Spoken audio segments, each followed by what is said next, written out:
Faire rire malgré les événements, l'équipe du film Babysitting 2 a donc décidé de se rendre à l'UGC lundi soir pour une avant-première.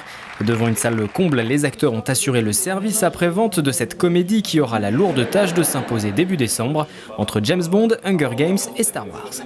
Quand tu vas au cinéma et que tu passes un bon moment, ça te donne envie de retourner au cinéma. Donc en plus on n'est même pas sur le même créneau, c'est-à-dire que nous on est dans l'humour, il y a de la science-fiction, bon c'est vrai qu'il y a un peu de science-fiction parce que je suis dans le film, mais ça se... non mais voilà, on n'est pas du tout dans le même créneau et le fait que les gens aillent en masse au cinéma, ils y retournent parce qu'ils passent un bon moment. Babysitting, premier du nom, avait attiré plus de 2 millions de spectateurs dans les salles. Cette suite reprend ce qui avait fait le succès de son aîné, une bande d'amis perdus dans la nature, filmés principalement caméra à la main. Seul le cadre change, fini la région parisienne, place au Brésil. Oh putain, une panthère noire! Allez là, vite! Il y a plus dans mon caleçon!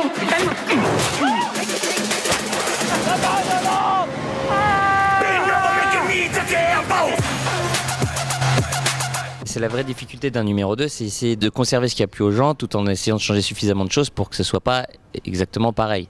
Donc c'est pour ça qu'on est passé de la garde d'un enfant à la garde d'une mamie dans le numéro 2.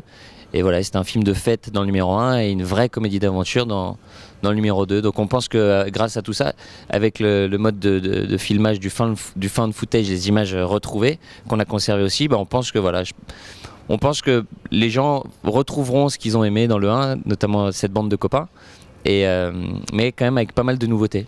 Si ce deuxième volet était déjà en projet pendant l'écriture du premier, le troisième épisode en revanche ne sera étudié qu'en fonction de l'accueil du public à partir du 2 décembre.